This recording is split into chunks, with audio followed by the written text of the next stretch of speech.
So moving into the actual entrance door itself, we have a fly screen that comes across, stop all the flies from going in when the door's obviously retained back against the body.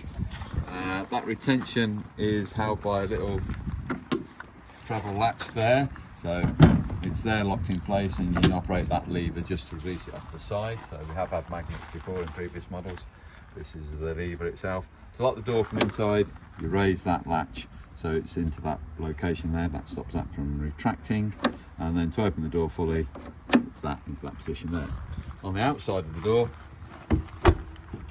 obviously it's a one key operation that we have on this year's model, so we only got the one set of keys that we need to worry about. The key goes in vertically, and you turn it anti-clockwise to unlock, and to lock you turn it clockwise. So that's locked, and that is unlocked. Hello and welcome into the inside of this Coachman Acadia 520 2022 model. We're about to demonstrate the internal workings, show you some of the equipment. The first area I come to when I'm first setting up, and I've established I've got mains and 12 volts and gas on the system and water, I come back down to the PSU unit or consumer unit. And on a Coachman it's very easy access to this particular product. It has its own little access door, always on the off side of the vehicle. And it's just a case of opening up that little door there. The area I'm coming to is the RCD trip, residual circuit device is what RCD stands for, and on that you've got a little blue button that you can press in, and if I press that button in, this lever is going to trip out, I hope. There it goes, and providing it trips out, that tells me two bits of information. One is I've got mains attached to the vehicle, so I have got a supply coming through. And secondly, from there, that anybody using a main supply, such as on these sockets that you see on the vehicle, the 230 volt sockets, then you have got protection. There's no chance of anybody getting an electric shock. You're always protected by the circuit. From the RCD, you then got MCBs, miniature circuit breakers, and it says then below the circuit breaker what it serves within the vehicle. So that's all straightforward. Main sockets, combi boiler, charger and refrigerator. Also the microwave. And then on the 12 volt side of the system, which is all this series of fuses down here, it tells us below the fuse what it serves within the touring caravan, and then on the top line above it, it gives us the size of the fuse being used. So if I did take a couple of fuses out, not knowing which one to replace, it tells me what the size of that fuse is to go back into that actual socket. So from the PSU unit, power supply unit, I'm coming back then now to the little panel above the door, the 12 volt distribution panel above the door.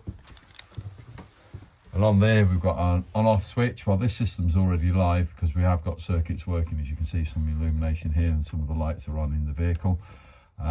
So the master switch is already turned on, that's that button there. This one turns off the internal light, so as the master switch it's turned those lights off, as you can see, and back on again. This one is for the awning light on the outside of the vehicle. If I just open the door up, you might be able to see the door change a little bit with the light coming on and off. And then thirdly, that button there is control of the water pump system. So we only turn that on when we've got control of when we're putting water through and we've got control of the system. We then turn that on to get the water to draw through. But before I move on from there, just come to these buttons here. This one has no relevance at all. It doesn't do anything in particular. This one, if I press and hold that, it gives a light illumination of the battery condition. Well, a 12 volt battery should be that light there. So I've got that second green light come on. So I know the battery's in really good, healthy state. The battery charger is generating some extra power into that, and that's the reason why we're so high on the scale. So 12 volts is that button there. And if I get that one working, we're up to around about 13.5 volts on the system.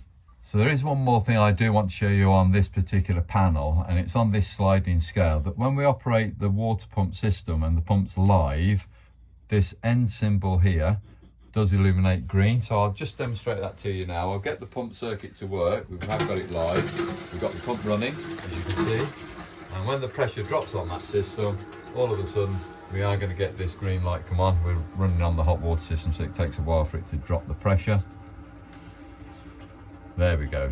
And then if I turn the tap supply off again, when the pump's built up the pressure, that green light will then go out. So at the moment the pump's running on, just building up the excess pressure, and in a second, as you can see, that pump has now gone off, that light's gone out. So the pump's built the pressure up accordingly. So on the cold side, running water, that's just cold water. We are going to run out of water because I haven't got a great deal in here. And if I've moved it on to hot water, which is now what I've done on the tap, you're going to see it's extremely warm water. That heats up to 60 degrees, so quite a large amount of heat there generated on that system. So there will be separate videos on how the Audi system works, which will accompany the demonstration we're doing now. So on to the next video, and thank you for watching.